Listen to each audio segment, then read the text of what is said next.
All right, welcome back, everyone, to Visions for the Future of Higher Ed. Today, I am honored and very excited to have Norah McRae joining us for the podcast episode today. Someone I have learned a ton from over the years through some of the work we've done together at the University of Waterloo, and who is the Associate Provost for Cooperative and Experiential Education at the University of Waterloo. Also, the co-chair for the World Association of Cooperative and Work Integrated Education, and has won numerous awards for her role in cooperative education and work integrated learning worldwide as a global leader in this space. So thank you so much for making the time to speak to me today, Norah. I know your journey in higher education is coming to an end with your retirement announced for the end of 2025. So I'm excited to have you on today to reflect on the journey you've been on and some of the work that you've done. Well, thanks a lot, Imran, and thanks for the nice introduction. I appreciate the invitation to be here today.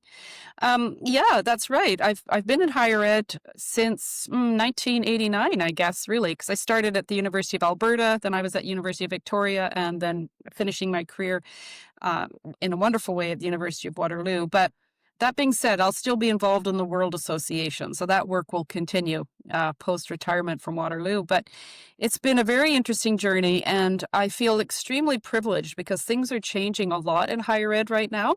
And my colleagues around the world are facing all sorts of challenges that are going to be tricky. So I feel like I had this wonderful 30 years plus in the sector where I was able to really contribute, I hope, in a meaningful way and really enjoyed my time there and made lots of great colleagues and partnerships around the world. It's very clear, Norah, when I see, even the presentations that you've been a part of recently, you can tell how many people have looked to you for leadership. So the impact you've made on the field is, there's no doubt it's been significant. I know people will miss you in your current role at the University of Waterloo, but I know I'm glad, and I probably speak for many people, to say you'll still be part of the WACE organization and continuing to share insights and guidance through the work being done there. But when you talk about a 30-year career in higher education, I'm curious, what made you want to start a career in higher education? Where did this journey begin for you, kind of on a personal level? Yeah. Well, and I think it comes down to this concept of purpose, which is something I talk a lot about and have introduced certainly in a number of different contexts. But when I was a young teenager, my father actually was with the Canadian High Commission in Bangladesh. And so I spent a couple of years in that part of the world and was exposed to a very different side of life and what life could be. And in those days, exposed to a lot of challenging issues around poverty and extreme poverty. And then I went back, I constructed my own gap year after high school, and I went back to Bangladesh and did some volunteer work. And also thought a lot more about what are the root causes of poverty? What are some of those things that result in poverty? And when I looked specifically at women, a lot of those root causes were lack of control over reproductive rights. That was one thing. And also access to education and employment. Because if someone has access to education, which can lead to the opportunity to be financially self-sufficient, whether that's employment, whether that's self-employment, whatever that looks like, then of course that's critical to being able to step out of poverty. And education plays a huge role in that, because education is where hopefully one learns different things and gains new skills and appreciation for oneself and can find a path out of poverty. So that was where I started to become very interested in how could that work. And when I worked, when I was a volunteer during my gap year in Bangladesh, I actually worked with a group that was developing co-ops and employment for villagers with a co-op model. So not cooperative education, but actual co-ops, like a Like, co-op. yeah, like And an organization. yeah, so that's where I was also brought in the concept of business and how these aren't mutually exclusive. Having an education, being engaged in business, having that become something which can result in employment or self-employment is a really great combination. So when I started to become involved in higher ed, as I mentioned, my first opportunity, I worked for 3 years at the University of Alberta, and I was actually working in continuing studies with municipal leaders. So these are local government leaders who were doing things in their municipality to help their municipalities become, more regulate or whatever it is that they were doing. And we were offering programming around local government management. And that also brought in education, community, in this case, it was local government folks, and the opportunity to turn that into viable futures. In that case, it was for small organizations, municipalities around Alberta. Then when I went to the University of Victoria is when I was introduced to the concept of cooperative education, which of course, the University of Waterloo has been doing cooperative education since 1957, but the rest of Canadian higher ed didn't start picking it up until the mid 70s. And UVic was one of the first to start picking it up in the mid 70s. But it was still a reasonably new concept. And I remember going for that job and not really having a clue what it was, but quickly reading up on what cooperative education was, Yeah. and realizing that this is actually the perfect confluence for me. It brings together higher ed, it brings together learning, student learning, education, it brings together community, employers, business, whatever that looks like, so that that learner really can become self-actualized in a way that allows them to be financially independent too, right? It adds that dimension to learning, which is what happens in universities and higher ed, but it gives that piece around, okay, now what are you going to do with that? And how are you going to be in the world with this learning that you've had? So I had the great privilege of working at the University of Victoria for 26 years in all discipline areas. So I started in the arts and fine arts. So my Wow. very first job in cooperative education was working with students who were studying theater, history, English, linguistics, music. It was all of those disciplines. So for me, that was a wonderful grounding in a deep appreciation for how programs like work integrated learning can work in any discipline. This is not just a STEM oriented type of program. It can work for anyone. And so having history majors and history and art majors working for the National Archives of Canada or whatever it ended up being, you see that all come together. Because there still is a persistent myth out there that these programs don't work in certain disciplines. And I completely reject that because my first 6 years in the field was, getting out there and finding opportunities for students in all sorts of different nonprofits and organizations that appeal to them based on their discipline. And then, of course, I ran the business program, so became very involved in how businesses operate in this type of industry, and then ran the whole operation at UVic before I moved to Waterloo, which of course is these kinds of programs, but at a much larger scale. It's an incredible journey, Nora, and it's insightful to hear kind of what inspired you to pursue the career path you've been on. And I think uplifting for people to hear, especially for those who right now, like you said, this is a challenging time in higher ed. A lot of people are experiencing change and trying to figure out what is next for them and where their sense of purpose comes from. But going back to trying to connect what we learn to what can make, a viable future for yourself, I think is very important, especially when you think of things like the arts and those students who are excited to learn a skill set like um, music or theater, and then to be able to help them figure out, well, how do you turn that into a viable career? I think is extremely meaningful in this work, and to do it at scale. Mhm, When you talk about the opportunities that you're looking to provide students through this work, uh, when I think about it historically, if you were someone lucky enough to have a family member or a friend in a field, or you could have done some kind of apprenticeship, you would have a serious competitive advantage to transfer that knowledge into something you could do as work. mhm, But being able to provide that, at scale to thousands of students who don't know anyone and who don't have those personal connections, mhm.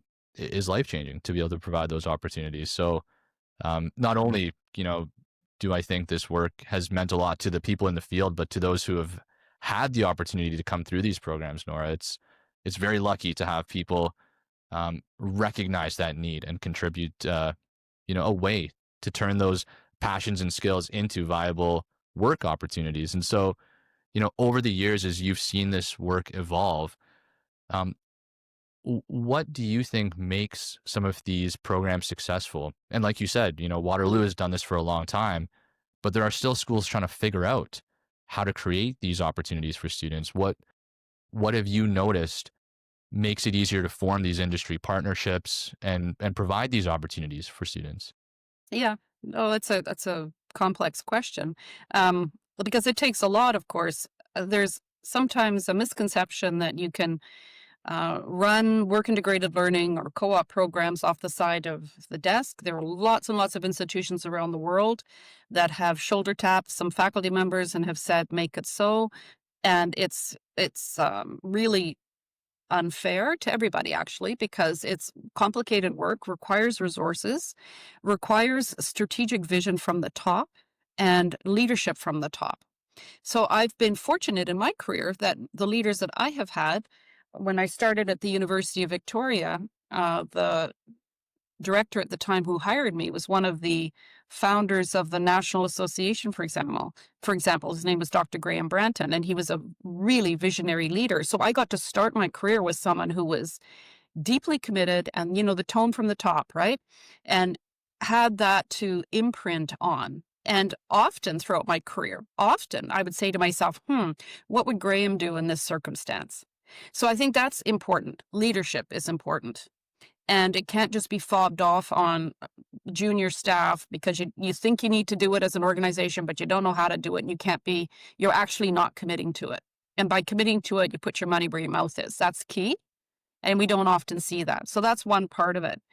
Because building relationships, and it is all about relationships.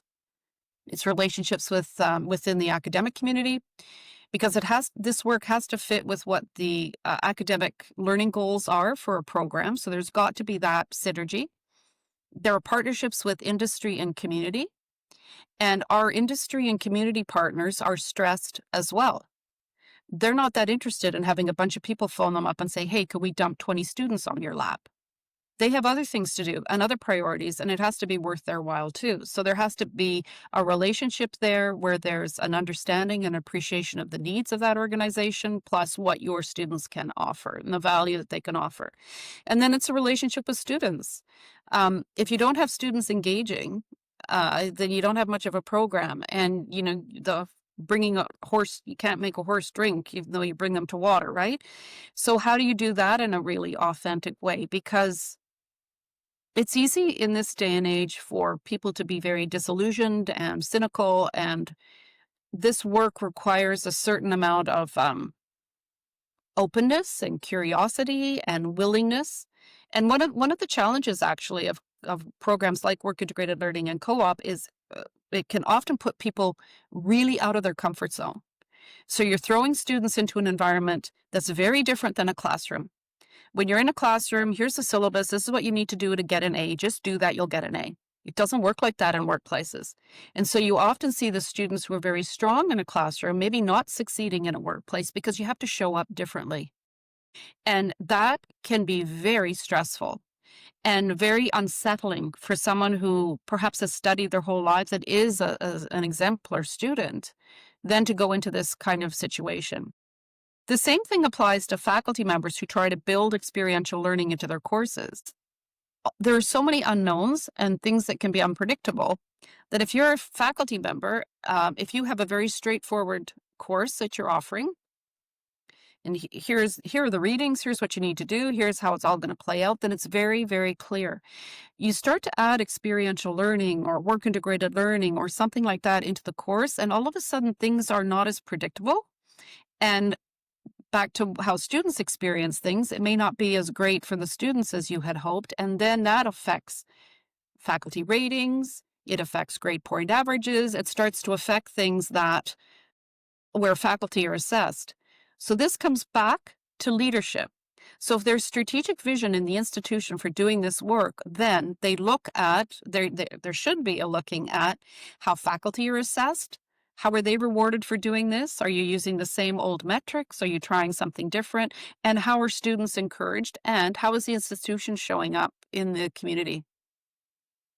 Those are extremely tangible points to keep in mind. So for those listening, I would take careful note of these areas of focus because it makes sense when you frame it that way, Nora, that you need to have this feeling that, okay, if you're tasked with putting together a successful program, it's appreciated by leadership, it's supported. And then as a student, if you're interested in it, that if you have a challenge in the workplace, that it's being heard and that you can fall back on the institution to say, hey, I'm struggling with this. What do I do to succeed in this role? So it's keeping all these different pieces in mind. To me, that sounds like what has made, an institution like Waterloo so successful at this for so long. Um, and part of what I'm trying to do with this podcast is, spread a message of hope and optimism in higher ed. And so I'm curious, are there other examples that come to mind for you of institutions or of people or programs that are doing this well? What sorts of things have you heard about, either in your role at Waterloo or as part of WACE that come to mind as, hey, that's something we should shine some light on. That's something we can learn something from. Do stories like that come to mind for you? Yeah, for sure. Um, Let me give you a couple of examples. So I'll stay away from North America because we've talked about Waterloo and the University of Victoria, but there are lots of other great examples. Canadians, you know what? Canadian universities do this really well, by the way. And part of why we do it really well is we've had a very strong national association for a long time, and we have accreditation, quality assurance of co-op programs, which is unique in the world. So Canadian universities do this well, and I'll move on to other jurisdictions. One other initiative that I'm involved in right now as a partner, as WACE is a partner of this, is called EU for Dual. So it's EU number four, DUAL, We'll Dual. make sure to link that in the description, everyone. Yeah, and Dual is a form of work integrated learning that really is very strongly demonstrated, but not exclusively demonstrated in Germany. And that model is uh, strictly defined. An industry partner actually identifies a student that would be eligible for a university program because they sponsor that student. They help support the tuition, and they also provide them with internship or work integrated learning term, and they pay them during that term throughout the course of their undergraduate degree. So the program that is the most renowned for this, DHBW in the state of Baden-Württemberg, and they've been doing this for many, many years, and I think they do uh, many, probably close to 30,000, I would say, across their 11 campuses. And it's a model which is very interesting because you've got the industry committing right up front. Now, the industry doesn't get to say this student is admitted to the university. The university keeps that right. They determine whether the student can actually get in. But once the student's in, then the student knows that for the course of their undergraduate degree, their tuition's going to be covered. They know they have a work term and the salary will be covered, and they are at that company for all of their work terms. And the conversion rate, of course, is very strong after for career, unless something terrible goes wrong.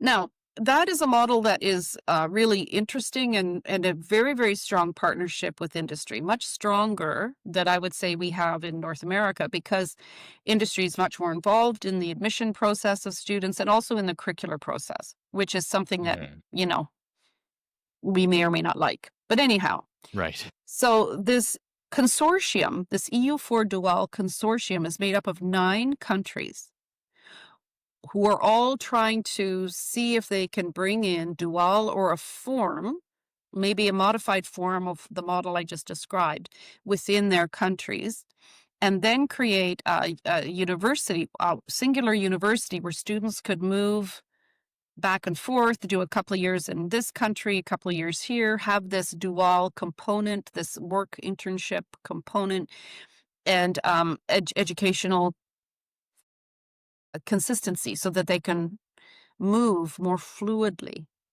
Now, it's a very ambitious a very ambitious vision, but it's a really interesting one because it's It is. really looking at, I mean, for goodness sakes, Imran, in the Canadian context, we have a very hard time even allowing transfer credits from one institution to another. I I know. mean, it's ridiculous, Mhm. frankly. I'm going to be retiring soon. I can say that, No, it's a good point, and I but it's don't think you're completely far from the only one ridiculous. thinking that. Yeah, it's completely ridiculous. So here we have our own systemic problems, which we should be cleaning up. I mean, everyone, we have this view that, oh, this history course is so precious and special compared to this history course, we couldn't possibly provide transfer credit. Anyhow, that's a different story. So here they are, a system. So not only within a country, but within 9 countries, trying to sort out a systemic approach to education, skill development, industry engagement, work integrated learning, and really build up. It's all about building up the capabilities of the students and industry, because one thing we know for sure, which doesn't get talked about enough, is that our students are agents of change. When they go into organizations, it's not benign. They have an impact. Usually it's for good. Usually they're contributing good things and they're adding to a project, they're bringing in fresh ideas, all of that stuff. But they are agents of change. And so the more you can activate that and really provide tools around that, the better off everybody is, right? This should never be an industry partner babysitting a student for 4 months or whatever it is. It really is about co-creation, co-production, and really everyone benefiting. And I think that's going to become even more the case as we move into more and more and more technology that needs to be adopted by industry and how students can help with that process.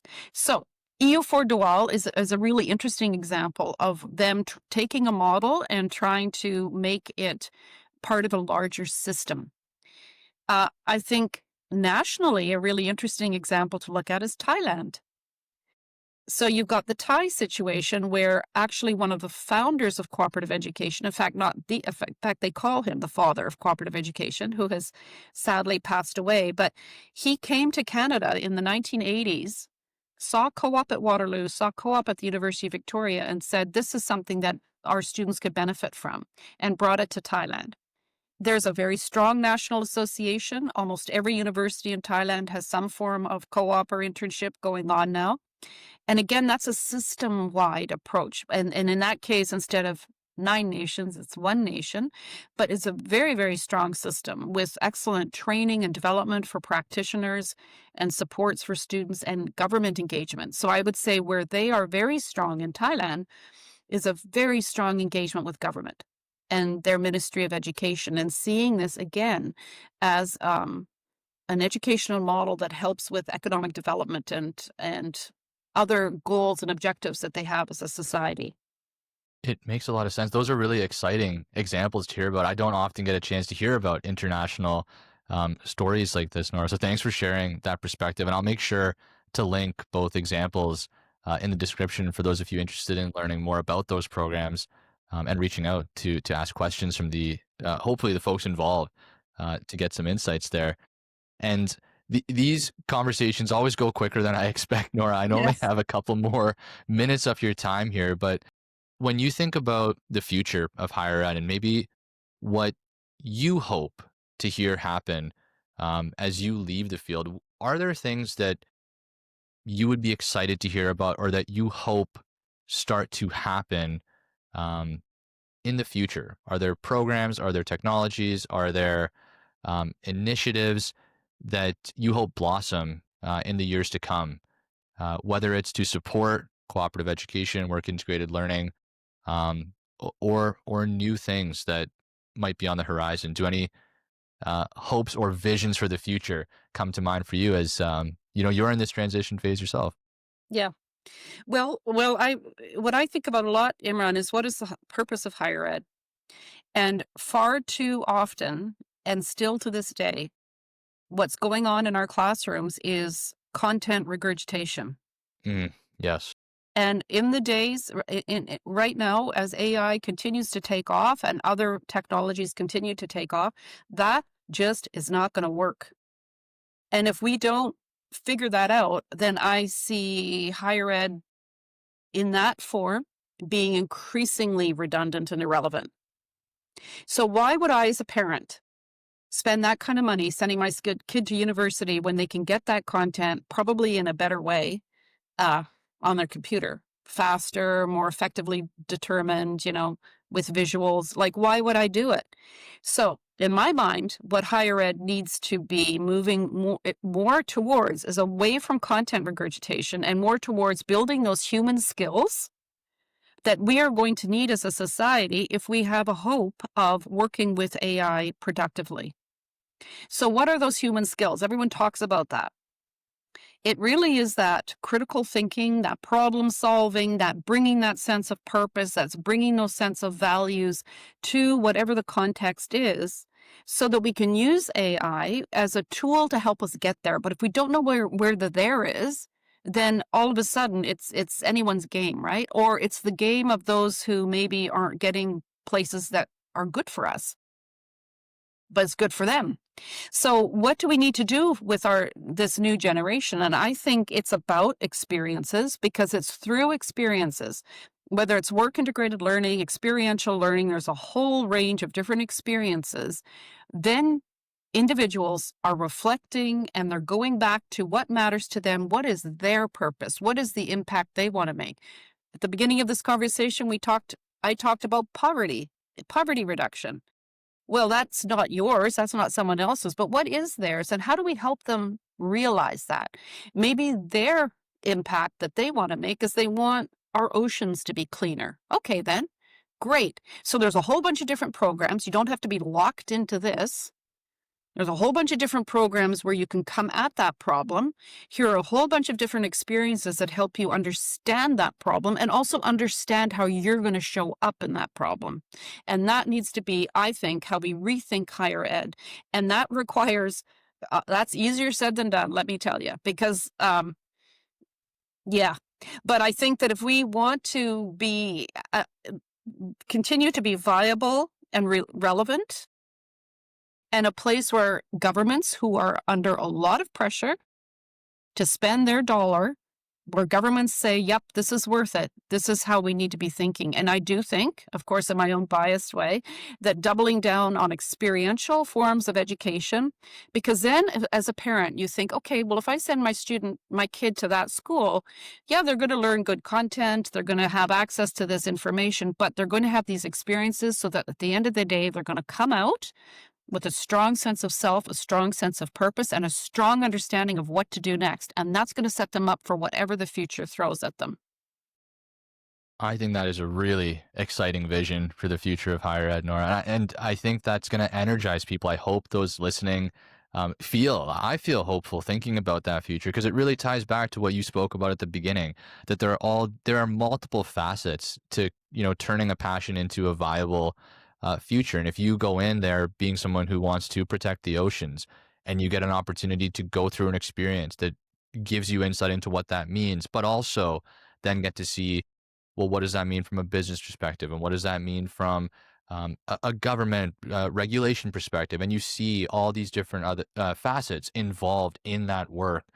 Suddenly you can play a very active role in that field. It's not siloed into just, um, one specific area of information. And then I think that gives people a chance to turn that passion into purpose, which I think a lot of people are looking for right now, as they're trying to Mhm. figure out what is that purpose for them and what can they contribute. So Yeah. thank you for sharing that. That's an exciting vision. Well, you know what? We all need a sense of meaning, don't we, Imran? Yes. Otherwise, it leads to hopelessness, which is the last thing we want.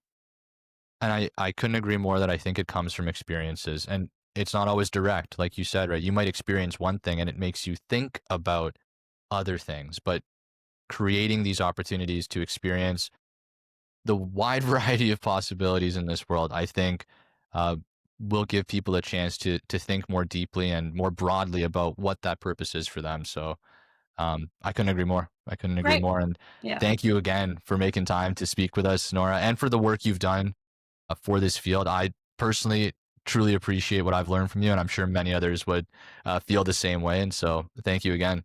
Thanks, Imran. Really appreciate it. Thank you. Awesome. Well, normally I say I hope we'll have you back on, but in the future for you, I hope you're having a great chance to enjoy the many other activities ahead of you. And if you ever feel like coming back to the podcast, you'd be more than welcome.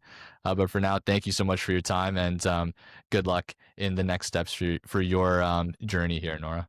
Thanks, Imran.